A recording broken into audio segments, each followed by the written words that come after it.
मन कैसे करे? संतरा कलर की साड़ी, मैचिंग में संतरा कलर की चूड़ी पहनी दाई।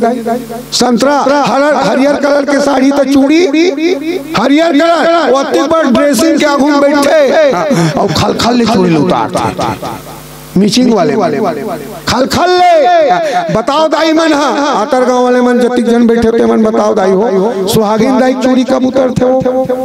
खल ले। जोर से बोलो। खाली हाथ होते तो दाई के लिए जोरदार ताली बजाओ। हाँ, लड़का मन तको बताते ओकरो लिए ताली बजाओ। खाली हाथ चूड़ी, खाली हाथ अगर पति मरते तब खाली हाथ होते था ये चूड़ी उतरते भैया। तब बताओ जियत में मन पतिल मारी और ऊपर में भजन कीर्तन कराते, रोज के मंदिर जाते, शंकर भगवान में पानी रिगोते और ये जियत पतिल मारा नहीं मारा। अब भला बताओ भगवान मिल ही का जे जियत पतिल मार देते दाई हो।